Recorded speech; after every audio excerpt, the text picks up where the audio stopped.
क्रॉनिन्स the mummy एक ऐसी film जिसके लिए हम सभी काफी एक्साइटेड थे क्योंकि ये फिल्म है ही इतनी खौफनाक। हालांकि इस मूवी के टाइटल को लेके भी कंट्रोवर्सीज हुई थी, लेकिन मैं एक बात क्लियर कर दूं, ये मम्मी फ्रेंचाइजी बिल्कुल नहीं है जिसे देखकर हम बड़े हुए हैं। और ली क्रॉनिन्स ने इसके टाइटल द ममी को एकदम जस्टिफाई किया है क्योंकि दोस्तों मम्मीफिकेशन एक प्रोसेस नहीं है, इसके पीछे कई खौफनाक रस्में और डार्क माइथोलॉजी जुड़ी है और इसी हिस्से पे क्रॉनिन्स ने रोशनी डाली है। और आज हम इसी फिल्म की कहानी को डिकोड करेंगे। So without wasting any time let's get into the horror coaster ride of this movie. कहानी मिस्र यानी इजिप्ट के असुअन से शुरू होती है, जहां हम एक फैमिली को देखते हैं जिसमें है एक बेटी और दो बेटे। जब ये अपने घर वापस लौटते हैं तो इनकी बेटी देखती है कि उसका एक पक्षी मर चुका है जिससे बुरी तरह खून निकल रहा था। वो अपनी माँ से उस पक्षी को बचाने के लिए कहती है, पर उसकी माँ पक्षी को निकाल के मार देती है और अपने बच्चों से वहीं रुक के अपने पति के साथ बेसमेंट में जाती है जहाँ एक काला पिरामिड बना हुआ था और उसी के बगल में एक रास्ता नीचे की ओर जाता था जहाँ रखा था एक काला ताबूत। दोस्तों ये ताबूत ज्वालामुखी की चट्टान से बना है और दोस्तों प्राचीन समय में बेसल्ट पत्थर का चुनाव करना कोई चॉइस नहीं था, बल्कि वो वेल्थ और पावर दर्शाता था क्योंकि इसे तराशना काफी कठिन था और इसमें काफी लेबर्स और सटीकता की जरूरत पड़ती थी। अब ये काला क्यों है इसके बारे में हम एंड में बात करेंगे। दोस्तों उस ताबूत में रखी थी एक मम्मी जिसे अच्छी तरह से प्रिजर्व करके रखा गया था और इस प्रोसेस को मम्मीफिकेशन कहते हैं। अब ये औरत अपने पति से उस ताबूत को खोलने के लिए कहती है। जाहिर सी बात है इन्होंने अपने बच्चों से ये बात छुपाई है। जैसे ही वो ताबूत खुलता है ये औरत उसके पास जाके देखने की कोशिश करती है, तभी उसके हाथ में जो लौ थी वो बुझ जाती है। डर के मारे वो लाइटर जलाती है तो मम्मी एकदम से जिंदा हो जाती है, जिसे देखकर वो काफी डर गई थी। और दोस्तों जिस चेन से इस ताबूत को इन लोगों ने खोला था उसका लोहा इस औरत के हस्बैंड के जबड़े में सीधे जाके घुस जाता है, जिससे उसके वहीं मौत हो जाती है। इसके बाद कहानी आगे मिस्र कायरो में आती है। यहाँ हम एक फैमिली को देखते हैं जिसमें है चार्ली जो कि एक रिपोर्टर है, उसकी पत्नी लारिसा, उनके दो बच्चे, बड़ा लड़का सेबेस्टियन और छोटी बेटी केटी। केटी यहाँ अपने डैड से मॉर्स कोड में बात कर रही थी। दोस्तों मॉर्स कोड एक तरह का टेलीकम्युनिकेशन होता है जिसमें डॉट्स और डैश के जरिए अपनी बात बताई जाती है, जिसके बाद चार्ली अपनी पत्नी से जाके बात करता है। और दोस्तों यहाँ पता चलता है कि चार्ली की वाइफ लारिसा प्रेग्नेंट है। केटी गार्डन में खेलने लगती है, तभी आसमान से एक लेडी उससे मिलने आती है जिसे सब जादूगरनी के नाम से जानते हैं। वो बताती है कि वो लायला की माँ है और लायला ने ही उसे वहाँ भेजा है ताकि केटी परेशान ना हो, क्योंकि लायला केटी की सबसे अच्छी दोस्त है। वहीं घर के अंदर चार्ली को न्यूयॉर्क से कॉल आता है, उसकी नौकरी लग गई थी। ये बात वो अपनी पत्नी को बताता है जिसे सुन के वो बहुत खुश थी। बात करते करते उसकी नजर सामने रखे डॉल हाउस पे जाती है जिसमें कई सारे कैंडीज के रैपर रखे थे, जिसके बारे में वो अपनी पत्नी से पूछता है लेकिन उसे कुछ भी पता नहीं था। दोस्तों वो कैंडीज जादूगरनी ने केटी को दी थी जो रोज उससे मिलने आया करती है। आज जब केटी कैंडी लेके जा रही थी तो जादूगरनी उसे रोकती है और बताती है कि उसने अपने बगीचे में एक मीठा फल उगाया है जिसे वो केटी को दे देती है। वहीं घर के अंदर चार्ली को सेबेस्टियन से पता चलता है कैंडीज कोई केटी को गार्डन की दूसरी तरफ से देता है। ये सुनते ही चार्ली गार्डन की तरफ भागता है। उधर गार्डन में हम देखते हैं कि वो जादूगरनी चैंटिंग्स करना शुरू कर देती है, जिससे उस सेब के अंदर से एक कीड़ा निकल के सीधे केटी के मुंह में चला गया था, जो केटी को तड़पाना शुरू कर देता है। पर जब तक वहाँ चार्ली पहुँचता है केटी को वो औरत लेके जा चुकी थी। चार्ली अपनी बेटी को ढूंढने के लिए आसपास के लोगों से पूछता है, तभी उसे वो औरत केटी को ले जाते हुए दिखाई देती है। पर तूफान आने की वजह से सायरन बज जाता है और लोग इधर उधर भागना शुरू कर देते हैं। तभी तेज हवा चलती है जिससे चार्ली का उस औरत का पीछा करना रुक गया था, जिसके बाद ये दोनों पुलिस स्टेशन में जाके अपनी बच्ची के किडनैप होने की रिपोर्ट लिखवाते हैं। इस केस को देख रही थी जाकी, लेकिन उसके सीनियर इस्माइल को चार्ली और उसकी पत्नी पे ही शक था। ये सुनते ही चार्ली अपने गुस्से पे काबू नहीं कर पाता और चिल्लाकर अपनी बेटी को ढूंढने के लिए कहता है। इस बात को 8 साल बीत चुके हैं और अब चार्ली का परिवार न्यू मैक्सिको में रहता है। अब चार्ली की दूसरी बेटी मॉड का जन्म हो चुका है और ये सभी लारिसा की कैथलिक माँ कार्मेन के घर में ही रहते हैं। पर चार्ली और लारिसा अभी भी केटी को मिस करते हैं। उन्होंने उसका कमरा ठीक वैसे ही रखा था मानो वो अभी भी वहाँ हो। इसके बाद सीन रेगिस्तान में आता है जहाँ एक लड़का अपनी साइकिल ठीक कर रहा था। तभी पीछे एक प्लेन क्रैश होता है जिसे ये लड़का देखने जाता है तो पाता है कि प्लेन के अंदर बैठे दोनों इंसान मर चुके थे। एक पायलट की तो दोनों आंख बाहर आ चुकी थी। ये देखकर डर के मारे वो लड़का वहाँ से भागता है। तभी उसका पैर फिसल जाता है और वो देखता है कि सामने वही काला ताबूत खड़ा था, यानी वो प्लेन ने इस ताबूत को ले जा रहा था। जिसके बाद उस ताबूत को आर्कियोलॉजिस्ट के पास टेस्ट के लिए भेजा जाता है, जहाँ आर्कियोलॉजिस्ट को उस ताबूत के अंदर एक मम्मी मिलती है जिसे प्राचीन भाषा में लिखे हुए पार्चमेंट में लपेटा गया था। उसकी हाथ की पट्टी खोलने पे उसके हाथ के नाखून काफी लंबे और डरावने दिख रहे थे। आर्कियोलॉजिस्ट ने पहले ऐसा कुछ नहीं देखा था और जब चेहरे से पट्टी हटाई जाती है तो वो मम्मी और कोई नहीं बल्कि केटी थी, जिसके चेहरे पर कैमरे का फ्लैश पड़ते ही वो जाग जाती है और उसके मुंह से वही कीड़ा निकलता है। यहाँ केटी बुरी तरह तड़पना शुरू कर देती है। ये देख के आर्कियोलॉजिस्ट हैरान थे। दूसरी तरफ चार्ली की फैमिली घूमने निकले थे। तभी उन्हें यूएस की एम्बेसी से कॉल आता है कि उनकी बेटी केटी मिल गई है जो अभी भी जिंदा है। ये सुनते ही इन दोनों की खुशी का ठिकाना नहीं रहता, पर साथ ही ऑफिसर ये भी बताता है कि केटी की हालत बहुत नाजुक है। केटी को हॉस्पिटल में एडमिट कर दिया गया था। ये सुनते ही ये दोनों अपनी बेटी से मिलने हॉस्पिटल जाते हैं, जहाँ उसकी हालत के बारे में इन्हें बताया जाता है कि उसके शरीर की त्वचा काफी बुरी हालत में है और उसे दौरे पड़ रहे हैं, जिसकी वजह से डॉक्टर उसे हैवी डोज दे रहे हैं ताकि वो शांत रहे। ये दोनों अब अंदर जाके अपनी बेटी से इतने साल बाद मिलते हैं, लेकिन उनसे केटी की ये हालत देखी नहीं जा रही थी। यहाँ डॉक्टर चार्ली लोगों से कहता है कि अगर केटी को प्यार मिले तो वो धीरे धीरे ठीक हो जाएगी। दोस्तों, यहाँ एक और बात हमें पता चलती है कि केटी को जब भी दौरे पड़ते हैं तब भी उसकी पल्स नॉर्मल ही रहती है, यानी वो काफी ज्यादा स्ट्रॉन्ग है। यहाँ चार्ली और लारिसा केटी का हाथ पकड़ते हैं और लारिसा अपनी बेटी को गले लगाती है। तभी हम देखते हैं कि केटी जोर से चिल्लाती है, जिसे देखकर लग रहा था कि केटी को कष्ट हो रहा है, पर असलियत में ऐसा लग रहा था मानो वो अपने माता पिता से कुछ कहना चाहती हो। किसी की भी बेटी इतने सालों बाद अगर इस हालत में मिलेगी तो उसके माता पिता टूट ही जाएंगे, पर अभी तो सारा सच पता लगना इन्हें बाकी था। जिसके बाद जाके चार्ली और लारिसा से मिलकर उसे बताती है कि केटी को एक ताबूत में बंद किया गया था जिसे एक प्लेन ले जा रहा था और उसी वक्त उसका एक्सीडेंट हो गया। दोस्तों, वो ताबूत ज्वालामुखी की चट्टान से बना हुआ था जो कि 3000 साल पुराना है। दोस्तों, मैंने आपसे कहा था कि इसके काले रंग के होने के बारे में हम बाद में बात करेंगे, तो मैं आपको बता दूं, मिस्र वासियों के लिए रंगों में कई मैजिकल प्रॉपर्टीज होती हैं और जिस बेसल्ट यानी कि उस ताबूत में केटी को बंद किया गया था वो गहरे काले कलर का है और इजिप्ट में काले कलर को ओसाइरिस का कलर मानते हैं, यानी गॉड ऑफ अंडरवर्ल्ड या जज ऑफ डेथ। साथ ही काला रंग उपजाऊ मिट्टी का भी प्रतीक है। मिस्र वासियों के लिए ये गहरी मिट्टी उनकी जीवन का स्रोत थी। और दोस्तों, एक मृत शरीर को काले पत्थर में बंद करना जादुई रूप से काली मिट्टी में एक बीज बोने जैसा है, जो कि गारंटी करता है रिजरेक्शन और इटर्नल लाइफ। और दोस्तों, सवाल यहाँ ये नहीं है कि ये ताबूत कहाँ से आया, बल्कि सवाल ये है कि केटी उसमें कैसे पहुंची। जाकी का मानना है कि इजिप्ट में अक्सर पुरानी चीजों की तस्करी होती है और केटी को छुपाने के लिए उस ताबूत का इस्तेमाल किया गया है। आखिरकार ये बात साफ हो गई कि केटी को चार्ली ने किडनैप नहीं किया था, जैसा कि जाकी के सीनियर का शक था। और अब केटी के मिलने के बाद चार्ली को उम्मीद है कि जाकी केटी के किडनैपर तक पहुंचने में उसकी मदद करेगी। हम देखते हैं कि चार्ली और लारिसा अपनी बेटी केटी को घर ले आए थे। आखिरकार इतने साल बाद सब साथ में थे। यहाँ मॉड और सेबेस्टियन इतने साल बाद केटी से मिलने वाले थे, पर उसे देखकर ये लोग हैरान रह जाते हैं। केटी को उसके रूम में लेटा दिया जाता है, जहाँ उसके भाई बहन उससे मिलने आते हैं।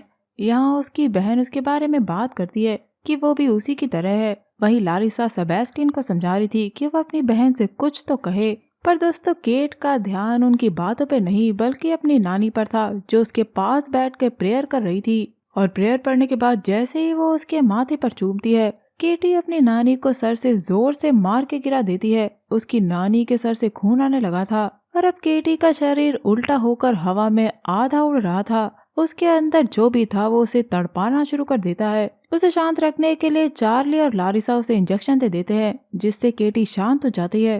रात में लारिसा केटी को अपने साथ सुला रही थी और एल्बम दिखा के पुरानी यादें याद कर रही थी, पर उसके भाई बहन उससे डर रहे थे। हम देखते हैं कि ताबूत की जो भी फोटोज खींची गई थी वो चार्ली तक पहुंच गई थी। तभी ऊपर सो रहे सेबेस्टियन और मॉड को दीवार पर चलने की आवाज सुनाई देती है। उन्हें लगता है कि वो भेड़िया है और उसी वक्त हम चार्ली को ऊपर आता देखते हैं। जो कमरे में जाके देखता है तो लारिसा के बगल से केटी गायब थी। उधर सेबेस्टियन और मॉड देखते हैं कि डक से कोई बाहर आने की कोशिश कर रहा है। तभी चार्ली और लारिसा वहाँ पहुँच गए थे। जो डक्ट के अंदर जाते हैं तो इन्हें वहाँ केटी दिखती है, जिसे देखकर लारिसा उसके पीछे जाती है, पर केटी उससे दूर भाग रही थी। उस तक पहुँचने के लिए चार्ली दूसरे कमरे के डक्ट के अंदर जाता है तो ये लोग देखते हैं कि वहाँ चल रहे बिच्छू को पकड़कर केटी खा रही थी। केटी डक्ट से बाहर आ जाती है, पर चार्ली और लारिसा ने उसे पकड़ लिया था। तभी लारिसा केटी के मुंह से वो बिच्छू बाहर निकालती है और उसी वक्त उसे उल्टी हो जाती है। ये देखकर सेबेस्टियन हैरान था। खैर अगले दिन कार में सेबेस्टियन अपने पिता से पूछता है कि आखिर उसकी बहन केटी को हुआ क्या है, लेकिन चार्ली भी इसके बारे में कुछ नहीं जानता था। उधर घर पे लारिसा और कारमेन केटी को नहलाकर उसे तैयार कर रहे थे। लारिसा उसके पैर के नाखून काट रही थी, जो कि इतने सख्त हो चुके थे कि उसे काफी जोर लगाना पड़ रहा था। जैसे ही वो उसके अंगूठे का नाखून काटती है तो नाखून के साथ केटी की पैर की खाल भी बाहर निकल आई थी। वहीं चार्ली घर पर देखता है कि कारपेट के नीचे एक चिपचिपा पदार्थ फैला हुआ था, पर इतने में ही उसे लारिसा की चीख सुनाई देती है। वो देखता है कि केटी वहाँ नहीं है और लारिसा उसे ढूंढने के लिए कहती है। हम देखते हैं कि केटी गुर्राने की आवाज निकाल रही थी और जानवरों की तरह चल रही थी। चार्ली उसकी आवाज सुनकर उसे घर में ढूंढना शुरू करता है तो उसे केटी किचन में मिलती है, जो बहुत ही वायलेंटली अपने पैर पर लोहे से वार किए जा रही थी और अब लारिसा उसके पैर पर पट्टी करती है। चार्ली का सोचना है कि उन्हें केट के लिए कोई और जगह ढूंढनी होगी जब तक वो ठीक नहीं हो जाती। इस बात को लेकर इन दोनों में बहस हो जाती है, क्योंकि लारिसा चाहती है कि जब इतने साल बाद केटी मिली है तो वो घर पर ही रहे, जबकि चार्ली चाहता है कि वो दोनों पता लगाएं कि आखिर केटी के साथ हुआ क्या था। हालांकि लारिसा को विश्वास है कि वो उसे ठीक कर लेगी। यहाँ इनकी बहस और बढ़ जाती है, क्योंकि चार्ली को लगता है कि लारिसा केट के लापता होने का जिम्मेदार उसे मानती है, क्योंकि उस दिन वो घर पर था। पर वो उल्टा लारिसा से ही सवाल पूछता है कि वो तो केटी की माँ है, तो उसे कभी पता कैसे नहीं लगा कि कोई औरत रोज केटी से मिलने आया करती थी। ये सुन के लारिसा को काफी बुरा लगता है। हालांकि बाद में चार्ली उससे सॉरी कहता है, पर लारिसा केटी के पास चली जाती है और रो कर उससे कहती है कि आखिर वो कुछ बोलती क्यों नहीं, पर बोलने के बजाय केटी उस पे थूक देती है। दूसरी तरफ हम देखते हैं कि चार्ली जब केटी की व्हीलचेयर को उठा के रखता है तो उससे व्हीलचेयर पे केटी की वही खाल दिखती है। वो उस खाल को लेकर वापस बेसमेंट में आता है और खाल की एक परत दूसरी परत से अलग करता है तो उसमें प्राचीन भाषा लिखी हुई थी। ये देखकर वो एकदम हैरान था, पर वो किसी भी तरह यह सच जानना चाहता है कि केटी के साथ हुआ क्या था। इसीलिए वो एक आर्कियोलॉजी के प्रोफेसर बिक्सलर के पास जाता है, जहाँ वो केटी की खाल की फोटो उसे दिखाता है। उन फोटोज को देखकर बिक्सलर बताता है कि वो मिस्र की सबसे पहली कर्स्ड स्क्रिप्ट है, जो जीसस के आने के 3000 साल पुरानी है। चार्ली यहाँ बिक्सलर से उसे ट्रांसलेट करने के लिए मदद मांगता है। दोस्तों, उस रात चार्ली केटी के पास था, जो देखता है कि केटी दांतों को बचाकर आवाज निकाल रही थी। तभी चार्ली को याद आता है कि केटी उसे कोड भाषा में कुछ कहने की कोशिश कर रही है,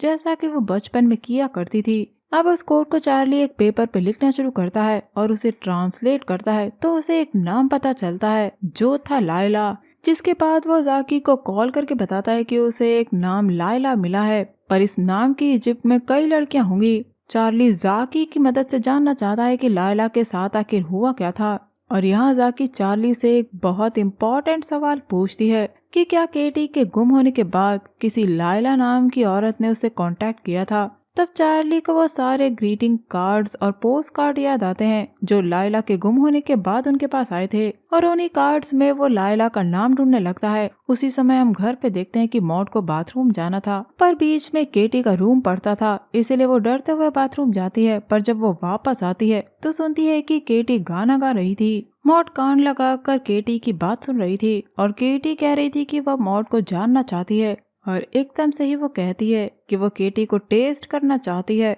डर के मारे मॉड वहाँ से भागने की कोशिश करती है, पर केटी ने चैंटिंग शुरू कर दी थी, जो स्टार्टिंग में उस औरत ने केटी के लिए पढ़ी थी। मॉड ऊपर हवा में उड़ जाती है और सीधे केट के दरवाजे से जाके चिपक जाती है। उधर चार्ली को वो कार्ड मिल जाता है जिस पर लायला लिखा था, और उस पे उसी कैंडी के रैपर की फोटो थी, और कार्ड के अंदर लिखा था कि वो नहीं चाहती थी कि केटी के साथ ही हो, क्योंकि केटी लायला की बहुत अच्छी दोस्त थी। और ऊपर मॉड नीचे गिर जाती है, यानी केटी के अंदर का डीमन अब मॉड को कंट्रोल करना शुरू कर चुका है। दोस्तों, उधर कार्ड की फोटो चार्ली ने जाकी को भेज दी थी, और जाकी अब डाटाबेस में उस नाम को ढूंढती है तो उसे एक नाम लायला मिलता है। इसके बारे में और ढूंढने पे जाकी को पता चलता है कि 80 किलोमीटर के दायरे में असवान में ही एक पोस्ट ऑफिस है। दोस्तों वही जगह जहाँ प्लेन क्रैश हुआ था। और एकदम से ही जाकी को कुछ याद आता है और वो उसी प्लेन क्रैश की फोटो देखती है। वो प्लेन एक खेत में क्रैश हुआ था, जबकि रेगिस्तान में ऐसा खेत मिलना लगभग नामुमकिन था। जाकी अब उसी खेत की तरफ जाती है जहाँ एक घर बना हुआ था। घर तो खाली था, पर जाकी को वो बेसमेंट मिल गया था जहाँ वो पिरामिड बना था जिसे स्टार्टिंग में दिखाया गया था। बगल से नीचे जा रहे रास्ते के अंदर जब जाकी जाती है तो देखती है कि वहाँ चेन्स लटकी हुई थी, यानी ये वही जगह है जहाँ केटी को रखा गया था। तभी हम देखते हैं कि वो जादूगरनी अपने घर पे वापस आ चुकी थी, जिसे देखकर जाकी उसे हाथ ऊपर करने को कहती है, पर एक टाइम से ही वो जादूगरनी जाकी पे हमला कर देती है, जिस वजह से जाकी ने उस पे गोली चला दी थी। इतने में ही उसे बाहर एक लड़की खड़ी हुई दिखाई देती है, जिसे देखकर जाकी उसका पीछा करने लगती है। ये लड़की भागते हुए एक जगह जाती है और जमीन में कुछ गड़ा हुआ निकालने लगती है, पर तभी वहाँ जाकी आ चुकी थी। पर वो देखती है कि उस लड़की ने अपने हाथ में एक बॉक्स पकड़ा हुआ था, और दोस्तों ये लड़की है लायला। दूसरी तरफ हम देखते हैं कि बिक्सलर ने उस लैंग्वेज को ट्रांसलेट कर लिया था, जो बताते हैं कि वो भाषा काफी पुरानी है, इसे हेरेटिक कहा जाता है। और उस इंस्क्रिप्शन में एक शब्द बार बार दोहराया गया था, जो कि है नेस्मरेनियन। दोस्तों केटी के शरीर पे मिले इंस्क्रिप्शन दर्शाते हैं कि उसका इस्तेमाल नेस्मरेनियन नामक डीमन को वश में रखने के लिए किया गया था।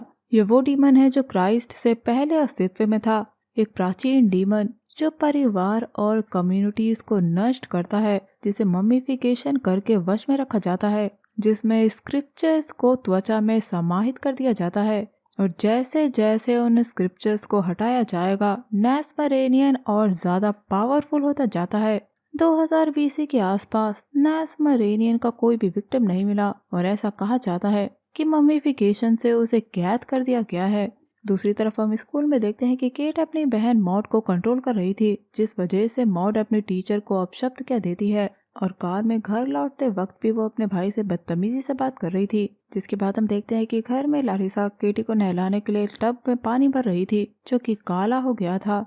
वहीं केटी के कमरे में कारमेन प्रेयर्स पढ़ रही थी, और जैसे ही वो क्रॉस केटी के ऊपर लगाती है, केटी उसका हाथ काट लेती है। कारमेन भागने की कोशिश करती है, पर केटी ने दरवाजा बंद कर दिया था। वो अपनी नानी के गले में उसकी रोजरी को बांध के हवा में लटका देती है और कहती है कि अब मरने में मजा आएगा। उसी वक्त चार्ली दोनों बच्चों को लेकर घर आ रहा था और देखता है कि आज वो भेड़िए इनके घर पर नहीं थे, जो अक्सर दिखाई देते थे।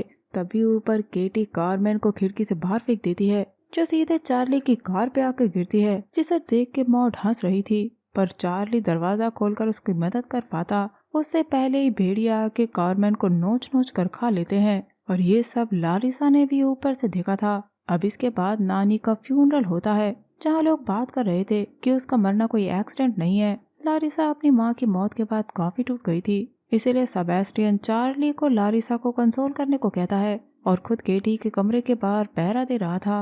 नीचे हम देखते हैं कि मॉड केटी के कमरे की तरफ देखकर अपने सारे दांत उखाड़ लेती है और अपने खून को सर्व होने वाले खाने पे थूक देती है, जिसे सभी लोग खा रहे थे। सेबेस्टियन को भी केटी की आवाज सुनाई देती है, जो कहती है कि वह नीचे जाके सबसे मिलना चाहती है, उसे बंद करके क्यों रखा है। लेकिन सेबेस्टियन उसकी आवाज सुनना नहीं चाहता था, इसीलिए उसने हेडफोन लगा लिए थे, पर हेडफोन से भी उसे केटी की आवाज सुनाई दे रही थी, जो उसे डिस्टर्ब कर रही थी। जिसके बाद हम देखते हैं कि केटी अपने कमरे की जमीन को तोड़कर फ्यूनरल के कमरे की छत पे चलना शुरू कर देती है। मॉड अपनी नानी के नकली दांतों को लगाकर हंसकर अपने पेरेंट्स को दिखाती है, जिसे देखकर उसके पेरेंट्स हैरान थे। तभी वो एक फादर पर हमला करके उसे काटना शुरू कर देती है। इतने में ही केट कॉफिन के अंदर चली जाती है, जो अपनी नानी का गला काट देती है। तभी कॉफिन नीचे गिरता है, जिससे कारमैन के गले से खून बह गया था और केटी उसे चाट रही थी, जिसे देख के सभी लोग एकदम हैरान थे। उधर जाके लायला से पूछताछ करती है। लायला यहाँ बताती है कि वो केटी की दोस्त थी। लायला दिखाती है कि उसकी जबान कटी हुई थी, और ऐसा उसकी माँ यानी कि उस जादूगरनी ने ही किया था, क्योंकि एक बार लायला अपनी माँ की सच्चाई सबको बताने वाली थी। वो टूटे फूटे शब्दों में बताती है कि वो लोग उस ताबूत को वहाँ से शिफ्ट कर रहे थे, क्योंकि वहाँ बाढ़ आने वाली थी। पर बीच में ही प्लेन क्रैश हो गया, जिसमें उसके दोनों भाई मारे गए। यानी प्लेन से जो 2 आदमी उस ताबूत को लेकर जा रहे थे, वो लायला के भाई थे। यानी उस जादूगरनी की फैमिली वही है जिसे हमने स्टार्टिंग में देखा था। जादूगरनी, उसका पति, लायला और उसके 2 भाई। जिसके बाद वो लायला से एक पेपर पे उस सब कुछ लिखने को कहती है जो उसकी माँ किया करती थी, जिसे पढ़ने के बाद वो चार्ली को फोन करती है, पर उसका कॉल वॉइस मैसेज पे जाता है। जिसके बाद जाकी केटी के उस वीडियो टेप को देखती है जिसमें जादूगरनी कुछ बता रही थी, और ये देखकर वो हैरान रह जाती है। इसीलिए जाकी खुद अब चार्ली के घर जाके उन्हें टेप दिखाती है, जिससे पता चलता है कि उस जादूगरनी ने मम्मीफिकेशन का रिचुअल केटी पे किया था, जिसके द्वारा उस जादूगरनी ने डीमन को केटी के शरीर में डाला था। दोस्तों, वो जादूगरनी एक एंशिएंट कल्ट का हिस्सा थी और उसकी फैमिली सदियों से नासमरेनियन डीमन को एक बॉडी से दूसरी बॉडी में ट्रांसफर करती आई है, और नासमरेनियन डीमन को कंट्रोल करने के लिए इंस्क्रिप्चर वाली बैंडेजेस लपेटी जाती है, जिसके बाद उसे ताबूत में रखा जाता है क्योंकि उसे नष्ट नहीं किया जा सकता। और जब एक होस्ट की उम्र खत्म हो जाती है तो नासमरेनियन डीमन को दूसरे होस्ट में ट्रांसफर किया जाता है। इसीलिए एक बच्चा परफेक्ट होस्ट होता है क्योंकि वो काफी लंबा जिएगा, जिस वजह से काफी लंबे समय तक नासमरेनियन को कैद करके रखा जा सकता है। टेप में हम देखते हैं कि उस कल्ट के लोग केटी पे ये रिचुअल कर रहे थे,